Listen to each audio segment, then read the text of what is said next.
എല്ലാവർക്കും top secret by കൺമണി എന്ന YouTube ചാനലിലേക്ക് സ്വാഗതം.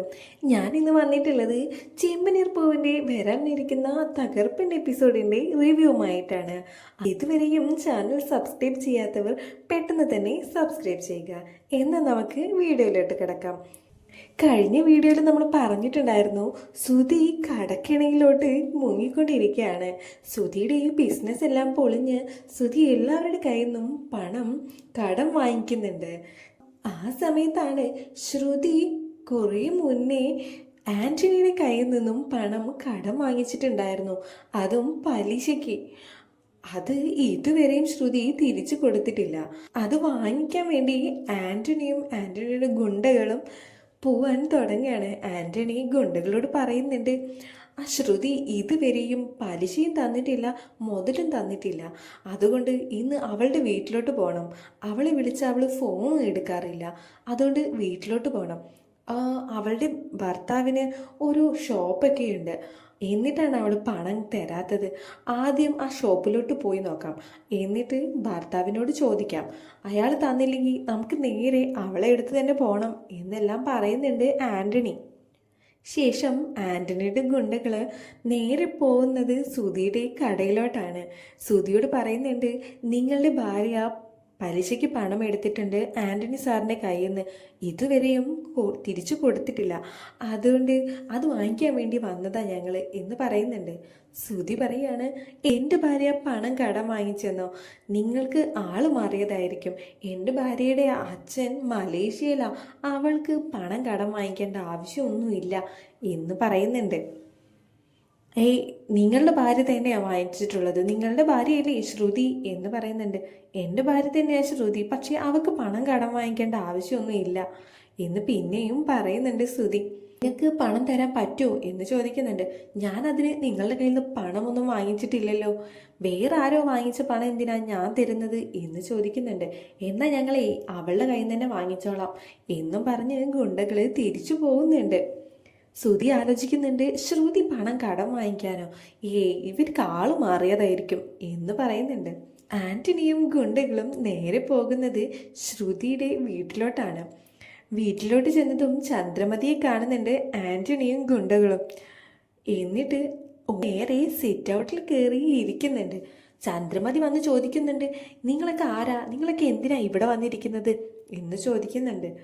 ആൻ്റണി പറയുന്നുണ്ട്, നിങ്ങളുടെ മരുമകൾ എവിടെ, അവളെ ഇങ്ങോട്ട് വിളിക്കി എന്ന് പറയുന്നുണ്ട്. എൻ്റെ മരുമകളെ വിളിക്കാനോ, എന്തിന് എന്ന് ചോദിക്കുകയാണ്. അവളെ എൻ്റെ കയ്യിൽ നിന്ന് കുറച്ച് പണം പലിശയ്ക്ക് വാങ്ങിച്ചിട്ടുണ്ട്, ഇതുവരെ മുതലും തന്നിട്ടില്ല പലിശയും തന്നിട്ടില്ല, അവളെ ഇങ്ങോട്ടേക്ക് വിളിക്കി എന്ന് പറയുന്നുണ്ട്. ചന്ദ്ര പറയുന്നുണ്ട്, നിന്റെ കയ്യിൽ നിന്ന് പണം പലിശയ്ക്ക് വാങ്ങിച്ചെന്നോ? ആ രേവതി ആയിരിക്കും പണം പലിശയ്ക്ക് വാങ്ങിച്ചിട്ടുണ്ടാവുക. അവൾ ഈ നടന്ന് കടം വാങ്ങിച്ചിട്ട് അതൊക്കെ ഇവിടെ വന്നിട്ടാണ് എല്ലാവരും ചോദിക്കുന്നത് എന്നെല്ലാം മനസ്സിൽ വിചാരിക്കുന്നുണ്ട് ചന്ദ്ര. ചന്ദ്ര പറയുന്നുണ്ട്, ആ പൂക്കാരിയല്ലേ നിൻ്റെ അടുത്ത് പണം പലിശയ്ക്ക് വാങ്ങിച്ചത്, അതിന് ഇവിടെ വന്ന് ചോദിക്കുന്നത് എന്തിനാ? അവളുടെ വീട്ടിലോട്ട് പോയി ചോദിക്കായിരുന്നില്ലേ? കണ്ട പലിശക്കാരും അവരും ഇവരും എൻ്റെ വീട്ടിലോട്ട് കയറി വരുന്നതൊന്നും എനിക്കിഷ്ടമല്ല. അല്ലെങ്കിലും അവൾക്ക് എന്തിനപ്പോൾ പണത്തിൻ്റെ ആവശ്യം ഉണ്ടായിരുന്നത്? പൂക്കടക്കാരെ കൊണ്ട് തോറ്റു ഞാൻ. ഓരോ ദിവസവും ഓരോ പ്രശ്നങ്ങൾ ഉണ്ടാക്കിക്കൊണ്ട് വരിക അവള്. കണ്ട കടക്കാരും അവരും ഇവരും എൻ്റെ വീട്ടിലാണ് കയറി നിരങ്ങുന്നത് എന്നെല്ലാം പറയുന്നുണ്ട്. ആ സമയത്ത് രേവതിയും സച്ചിയും അച്ഛമ്മയും കൂടി അമ്പലത്തിൽ പോയിരിക്കുകയാണ്. രേവതി ഗർഭിണിയായ സന്തോഷത്തിൽ അമ്പലത്തിൽ പോയിരിക്കുകയാണ് 3 പേരും കൂടെ. അമ്പലത്തിൽ നിന്ന് മുത്തശ്ശി പറയുന്നുണ്ട്, മോളെ നന്നായി പ്രാർത്ഥിക്കുക, നിന്റെ കുഞ്ഞിന് ആയുസ്സും ആരോഗ്യവും എല്ലാം ഉണ്ടാകാൻ വേണ്ടി നേരെ പ്രാർത്ഥിക്കുക എന്ന് പറയുന്നുണ്ട്. രേവതി പറയുന്നുണ്ട്, അതേ മുത്തശ്ശി, ഞാൻ എൻ്റെ മനസ്സിലിപ്പോൾ ആ ഒരു ചിന്ത മാത്രമേ ഉള്ളൂ, എൻ്റെ കുഞ്ഞിന് ഒരാപത്തും വരരുത് എന്ന്. മുത്തശ്ശി പറയുന്നുണ്ട്, ചന്ദ്ര അവൾ എന്ത് വേണേലും ചെയ്യും, അവൾക്ക് നിന്നെയും സച്ചിയെയും ഇഷ്ടമല്ലല്ലോ, അതുകൊണ്ട് നിങ്ങളെ കുഞ്ഞുങ്ങളെ ഇല്ലാതാക്കാനും നോക്കും അവള്, മോള് നന്നായി ശ്രദ്ധിക്കണം എന്നെല്ലാം പറയുന്നുണ്ട്. സച്ചി പറയുന്നുണ്ട്, അമ്മ ഇനി എങ്ങാനും എൻ്റെ കുഞ്ഞിനെ ഇല്ലാതാക്കാൻ നോക്കിയിട്ടുണ്ടെങ്കിൽ എൻ്റെ സ്വഭാവം മാറും എന്നെല്ലാം പറയുന്നുണ്ട്. എന്നിട്ട് 3 പേരും അമ്പലത്തിൽ നിന്ന് തൊഴുത് പുറത്തേക്ക് വരികയാണ്. പുറത്തേക്ക് വരുമ്പോൾ സച്ചി പറയുന്നുണ്ട്, രേവതി ഞാൻ മുടിയിൽ കുറച്ച് മുല്ലപ്പൂ വെച്ച് തരട്ടെ എന്ന് ചോദിക്കുന്നുണ്ട്. എൻ്റെ സച്ചിയേട്ടാ, അമ്പലത്തിൽ പോകുമ്പോഴല്ലേ മുല്ലപ്പൂ വയ്ക്കുക, അല്ലാതെ അമ്പലത്തിൽ നിന്ന് തൊഴുത് കഴിഞ്ഞ് ഇറങ്ങിയിട്ടാണോ മുല്ലപ്പൂ വയ്ക്കുന്നത് എന്ന് ചോദിക്കുന്നുണ്ട്. അതിനെന്താ രേവതി, നീ തിരികെ, ഞാൻ മുല്ലപ്പൂ വാങ്ങിച്ച് വെച്ചുതരാം എന്ന് പറയുന്നുണ്ട്. സച്ചി മുല്ലപ്പൂ വാങ്ങിച്ച് രേവതിക്ക് വെച്ച് കൊടുക്കുന്നുണ്ട്. ഇത് കാണുമ്പോൾ മുത്തശ്ശി പറയുന്നുണ്ട്, എന്താടാ നിനക്ക് ആദ്യം രേവതിയോട് നല്ല ദേഷ്യമായിരുന്നല്ലോ, ഇപ്പോൾ ഇവളുടെ പുറകിന് മാറുന്നില്ലല്ലോ നീ എന്ന് പറയുന്നുണ്ട്. സച്ചി പറയുന്നുണ്ട്, അത് പിന്നെ അച്ഛമ്മേ, രേവതി ഗർഭിണിയല്ലേ, അവൾ ഞങ്ങൾക്കൊരു കുഞ്ഞുണ്ടാവാൻ പോവുകയല്ലേ, അപ്പോൾ ഇവളെ നല്ല ഹാപ്പി ആയിട്ട് വെക്കണ്ടേ, അതുകൊണ്ടാണ് എന്ന് പറയാണ്. മുത്തശ്ശി പറയുന്നുണ്ട്, ആയിക്കോട്ടെ, ഈ സ്നേഹം എന്നും ഇതുപോലെ തന്നെ നിലനിൽക്കണം, നീ രേവതിയെ പൊന്നുപോലെ നോക്കണം, നിന്റെ ഭാഗ്യമാണ് ഇവളെ കിട്ടിയത്, നല്ല സ്നേഹവും നല്ല അച്ചടക്കവും എല്ലാം ഉള്ളവളാ രേവതി, മറ്റ് രണ്ട് മരുമക്കളെ പോലെയല്ല, രേവതിക്ക് എല്ലാ ഗുണങ്ങളും ഉണ്ട്, നല്ലൊരു പെൺകുട്ടിയാണ് അവൾ എന്നെല്ലാം പറയുന്നുണ്ട്. സച്ചി പറയുന്നുണ്ട്, അതുകൊണ്ട് തന്നെയല്ലേ മുത്തശ്ശി എനിക്ക് അവളെ ഇത്രയും ഇഷ്ടം എന്ന് പറയാണ്. അതിനുശേഷം എല്ലാവരും വീട്ടിലോട്ട് പോകുന്നുണ്ട്. വീട്ടിലോട്ട് കയറി ചെല്ലുന്നതും ആനയും ഗുണ്ടകളും ചന്ദ്രമതിയോട് സംസാരിച്ചു കൊണ്ടിരിക്കുന്നതാണ് ഇവർ കാണുന്നത്. സച്ചിക്ക് ആന്റണിയെ കാണുമ്പോൾ ദേഷ്യം വരുന്നുണ്ട്. നേരെ ഓടിച്ചെന്ന് സച്ചി ചോദിക്കുന്നുണ്ട് ആന്റണിയോട്, നീ എന്താ ഇവിടെ, നീ എന്തിനാ ഇവിടെ വന്നിരിക്കുന്നത് എന്നെല്ലാം ചോദിക്കുകയാണ്. ഞാനിവിടെ വെറുതെ വന്നിരിക്കുകയല്ല, ഞാൻ പലിശയ്ക്ക് പണം കൊടുത്തത് തിരിച്ചു വാങ്ങിക്കാൻ വേണ്ടി വന്നതാ ഞാൻ എന്ന് പറയുന്നുണ്ട്. ചന്ദ്രമതി പറയുന്നുണ്ട്, ആ നിങ്ങൾ വന്നോ, നിങ്ങൾ വരാൻ കാത്തിരിക്കുകയായിരുന്നു ഞാൻ. എന്താടാ നിന്റെ ഭാര്യ എല്ലാവരുടെ കയ്യിൽ നിന്നും പണം പലിശയ്ക്ക് വാങ്ങിച്ചുകൊണ്ട് നടക്കുകയാണോ, എന്നിട്ട് ഓരോ പലിശക്കാരും ഗുണ്ടകളും എൻ്റെ വീട്ടിൽ കയറി അന്ന് ഇറങ്ങുന്നത്, ഇത് ഞാൻ ഒരിക്കലും സമ്മതിക്കില്ല എന്ന് പറയുന്നുണ്ട്. സച്ചി പറയുന്നുണ്ട്, രേവതി പറയുന്നുണ്ട്, ഞാൻ ആരുടെ കയ്യിൽ നിന്നും പണമൊന്നും പലിശയ്ക്ക് വാങ്ങിച്ചിട്ടില്ലല്ലോ എന്ന് പറയാണ്. ആ സമയത്ത് ആന്റണി പറയുന്നുണ്ട്, അതിന് രേവതി ചേച്ചിയല്ല എൻ്റെ കയ്യിൽ നിന്ന് പണം പലിശയ്ക്ക് വാങ്ങിച്ചത്, പിന്നെ ആരാ എന്ന് ചോദിക്കുന്നുണ്ട് ചന്ദ്ര. അത് ശ്രുതിയാണ് എൻ്റെ കയ്യിൽ നിന്ന് പണം വാങ്ങിച്ചത്, അവളെവിടെ, അവളെ ഇങ്ങോട്ട് വിളിക്ക്, ഇതുവരെയിട്ടും പലിശയോ മുതലോ ഒന്നും തന്നിട്ടില്ല എന്ന് പറയുന്നുണ്ട്. ചന്ദ്ര പറയുന്നുണ്ട്, ശ്രുതി നിങ്ങളുടെ കയ്യിൽ നിന്ന് പണം വാങ്ങിക്കാനോ അതിൻ്റെ ആവശ്യമൊന്നും അവൾക്കില്ല, അവളുടെ അച്ഛനെ നല്ല കോടീശ്വരനാ, അല്ലാതെ ഈ പൂക്കാരിയെ പോലെ നക്കാപ്പിച്ച എന്നല്ല എന്ന് പറയുന്നുണ്ട്. ആന്റണി പറയുന്നുണ്ട്, അതൊന്നും എനിക്കറിയേണ്ട കാര്യമില്ല, ശ്രുതിയെ വിളിക്ക്, അവൾ എനിക്ക് കാശ് തരാനുണ്ട്, വേഗം വിളിക്ക് എന്ന് പറയുന്നുണ്ട്. ഇത് കേട്ടോണ്ട് ശ്രുതി ഇറങ്ങി വരുന്നുണ്ട്. ശ്രുതി ആന്റണിയെ കണ്ടതും ആകെ അന്തം വിട്ട് നിൽക്കുന്നുണ്ട്. ഇനിയിപ്പോൾ എന്ത് ചെയ്യും, ഇവരോടൊക്കെ എന്ത് പറയും എന്നുള്ള ടെൻഷനിൽ നിൽക്കുന്നുണ്ട് ശ്രുതി. ആന്റണി പറയുന്നുണ്ട്, ഇങ്ങോട്ട് വാടി, എന്ന് പണം വാങ്ങിക്കൊണ്ടുപോയതാ, പലിശയും അടക്കില്ല, മുതലും തരില്ല, അതും പോരാഞ്ഞ് ഫോൺ വിളിച്ചാൽ ഫോൺ എടുക്കില്ല, നിനക്ക് എന്താ പണം അടയ്ക്കാൻ ഇത്ര മടി, എൻ്റെ ഭർത്താവിന് വലിയ കടയെല്ലാം ഉണ്ടല്ലോ, നിനക്കൊരു ബ്യൂട്ടി പാർലർ ഇല്ലേ, പിന്നെന്താ നീ പണം തിരിച്ചടയ്ക്കാത്തത്, എൻ്റെ കയ്യിൽ നിന്ന് വാങ്ങിക്കൊണ്ടുപോകുമ്പോൾ ഇതൊന്നും അല്ലല്ലോ പറഞ്ഞിരുന്നത് എന്നും പറഞ്ഞ് ശ്രുതിരെ മേക്കെട്ട് കയറുന്നുണ്ട് ആന്റണി. ചന്ദ്ര പറയുന്നുണ്ട്, നീ ഇത് എന്തൊക്കെയാടാ പറയുന്നത്, അവൾ നിന്റെ കയ്യിൽ നിന്ന് കാശ് വാങ്ങിച്ചിട്ടുണ്ടെന്നോ, എന്താ ശ്രുതി ഇവൻ എന്തൊക്കെയായി പറയുന്നേ, നീ അവൻ്റെ കയ്യിൽ നിന്ന് കാശെങ്ങാനും വാങ്ങിച്ചോ എന്ന് ചോദിക്കുന്നുണ്ട്. അത് ആൻറ്റി ഞാൻ എന്നെല്ലാം എന്ത് പറയണമെന്ന് അറിയാതെ നിൽക്കുന്നുണ്ട് ശ്രുതി. ആന്റണി പറയുന്നുണ്ട്, പറഞ്ഞു കൊടുക്ക്, നീ എൻ്റെ കയ്യിൽ നിന്ന് 10 ലക്ഷം രൂപ വാങ്ങിച്ചിട്ടുണ്ടെന്ന് പറഞ്ഞു കൊടുക്ക് എന്ന് പറയുന്നുണ്ട്. ഇത് കേൾക്കുന്നതും ചന്ദ്രമതി ആകെ ഷോക്കാവുന്നുണ്ട്. 10 ലക്ഷം രൂപയോ, നീ ഇവൻ്റെ കയ്യിൽ നിന്ന് 10 ലക്ഷം രൂപ വാങ്ങിച്ചോ ശ്രുതി എന്ന് ചോദിക്കുകയാണ്. അത് ആൻറ്റി, അത് എനിക്കല്ല, എൻ്റെ ഫ്രണ്ടില്ലേ മീര, അവൾക്ക് വേണ്ടിയിട്ട് എനിക്ക് വാങ്ങിക്കേണ്ടി വന്നതാണ് എന്ന് പറയുന്നുണ്ട്. മീരയ്ക്ക് വേണ്ടി എന്തിനാ നീ വാങ്ങിച്ചു കൊടുക്കുന്നത്, അത് മീര തന്നെ വാങ്ങില്ലേ എന്ന് ചോദിക്കുകയാണ്.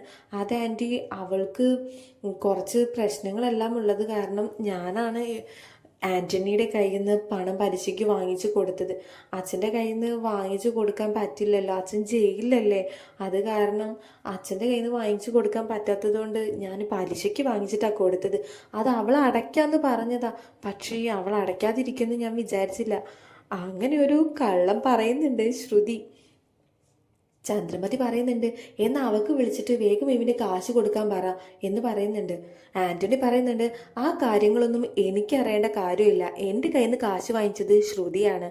എനിക്ക് കാശ് തിരിച്ചു തരേണ്ടതും ശ്രുതി തന്നെയാണ് എന്ന് പറയുന്നുണ്ട് ആന്റണി. അച്ഛൻ പറയുന്നുണ്ട്, കണ്ടവർ കാശ് വാങ്ങിച്ചതിന് നീ എന്തിനാണ് എൻ്റെ വീട്ടിൽ കയറി വന്ന് പ്രശ്നം ഉണ്ടാക്കുന്നത്?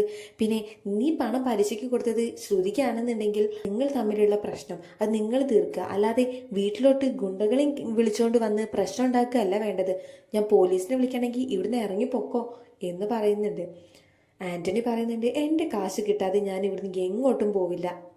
ശ്രുതി പറയുന്നുണ്ട്, അത് ഞാൻ എങ്ങനെയെങ്കിലും മീരയുടെ കയ്യിൽ നിന്ന് വാങ്ങിച്ചു തരാം, നിങ്ങൾ ഇപ്പൊ പോ, ഉറപ്പായും ഞാൻ അങ്ങോട്ടേക്ക് വരാം എന്ന് പറയുന്നുണ്ട്. ആന്റണി പറയുന്നുണ്ട്, ഇപ്പോൾ ഞാൻ പോവാ, അത് ഈ സച്ചിയെ പേടിച്ചിട്ടൊന്നുമല്ല. മര്യാദയ്ക്ക് നീ അങ്ങോട്ട് വന്ന് എൻ്റെ കാശ് മുഴുവൻ തിരിച്ചു തന്നോണം എന്ന് പറയുന്നുണ്ട്. ശ്രുതി പറയാണ്, ഞാൻ വന്നോളാം, നീ പൊക്കോ എന്ന് പറയുന്നുണ്ട്. ആന്റണി അതും കേട്ടോണ്ട് പോകുന്നുണ്ട്. ചന്ദ്ര ശ്രുതിയെ ചീത്ത പറയുന്നുണ്ട്, എന്തിനു നീ കണ്ടവർക്കെല്ലാം കാശ് വാങ്ങിച്ചു കൊടുക്കുന്നത്? ഇപ്പൊ കണ്ടില്ലേ, എൻ്റെ വീട്ടിൽ വന്നിട്ടാ അവര് പ്രശ്നം ഉണ്ടാക്കുന്നത്. എനിക്കിതൊന്നും തീരെ ഇഷ്ടമല്ല ശ്രുതി എന്ന് പറയുന്നുണ്ട്. ശ്രുതി പറയാണ്, ആൻറ്റി സോറി, ഇനി ഇങ്ങനെയൊന്നും ഉണ്ടാവില്ല. ഞാൻ അവളോട് എത്രയും പെട്ടെന്ന് തന്നെ അയാളെ കാശ് തിരിച്ചു കൊടുക്കാൻ പറഞ്ഞോളാം. സോറി ആൻറ്റി എന്നെല്ലാം പറയുന്നുണ്ട് ശ്രുതി. സച്ചി പറയുന്നുണ്ട്, എന്നും ആവില്ല കാശ് വാങ്ങിച്ചത് ഇവിടെ തന്നെ ആയിരിക്കും, ഇപ്പോൾ ഒരു നമ്പർ ഇറക്കിയതാ എന്നെല്ലാം പറയുന്നുണ്ട്. ശ്രുതി പറയാണ്, അറിയാത്ത കാര്യങ്ങൾ സംസാരിക്കാൻ നിൽക്കണ്ട നീ എന്നും പറഞ്ഞ് ശ്രുതി കയറിപ്പോകുന്നുണ്ട്. രേവതിയോട് സച്ചി പറയുന്നുണ്ട്, രേവതി പാർലറേറ്റത്തിൽ തന്നെ വാങ്ങിച്ച കാശാവും, വെറുതെ ഓരോ നാടകം കളിക്കുക എന്ന് പറയുന്നുണ്ട്. രേവതി പറയുന്നുണ്ട്, ഈ ആന്റണി വിചാരിക്കുന്ന പോലെയല്ല, അവനൊരു പ്രശ്നക്കാരനാ.